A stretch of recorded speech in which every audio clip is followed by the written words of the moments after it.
The transition to renewable. Reason to the transition to renewable pollution. All the fossil fuel contribute greenhouse gas emission. जो fossil fuel जो gas house emission में contribute करते हैं. Burning coal release many form of air pollutant and other air pollutant और बहुत सारे दूसरे हवा को आलूदा करने वाले अवामिल पैदा होते हैं. Supply oil and the natural gas supplies will be last about 50 years at the current usage rate. The biggest challenge in the transition is the replacing of the each application of the fossil fuel.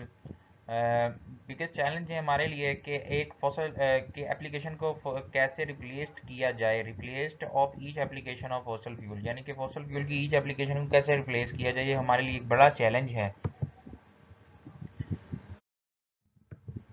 The energy transition has been postponed by the extraction of the unconventionally fossil fuels. Tar sand are the sandstone rock formation of soak in a very heavy form of the crude oil. High land use like surface mining potential for the spill a large carbon footprint, lower OEROI. Challenge to renewable transition. Cost initially invest cost may be high. शुरू में हमारी cost जो होगी वो बड़ी high होगी. Environmental impact. Renewable are most pollution free but still impact in ecosystem. मसलन कि रीन्यूएबल जो होता है वो मोस्टली पोल्यूशन होता है, यानी कि ये मोस्टली पोल्यूशन होती है free but still impact on ecosystem पर, लेकिन इसके अभी कुछ असरात इकोसिस्टम पर हैं. Intermittency may be productive 24/7 like fossil fuel and nuclear. Geography. Certain part of the earth have a better availability, यानी कि कुछ पार्ट हमारे अर्थ के ऊपर है better availability है for the renewable than other. Hydrokinetic energy. Hydrokinetic energy is generated by the movement of the water. हाइड्रोकिनेटिक जनरेटरी एक ऐसी एनर्जी है जो कि मूवमेंट ऑफ वाटर की वजह से पैदा होती है, जैसे कि मूवमेंट ऑफ वाटर रिवर में मूवमेंट ऑफ वाटर होती है, ओशियंस में और टाइड्स में. ये the rivers the reservoirs is the artificial lake. ये एक आर्टिफिशियल लेक है and the water supply for the hydro electric plant. इसमें हाइड्रो इलेक्ट्रिक प्लांट के जरिए वाटर सप्लाई किया जाता है.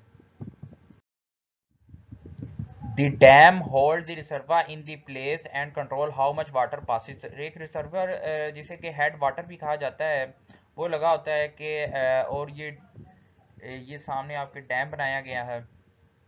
कितना पानी टरबाइन को दिया जाए.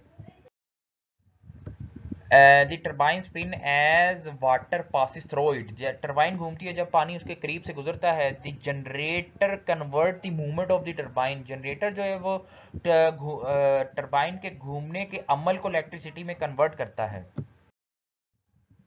The tail water is a river immediately downstream.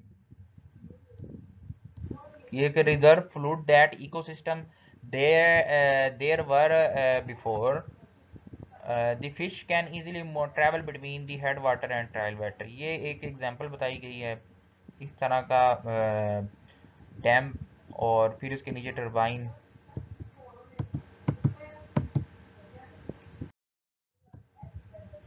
Fish ladder are stairway built around dam to provide migration fish a way to swim up and downstream.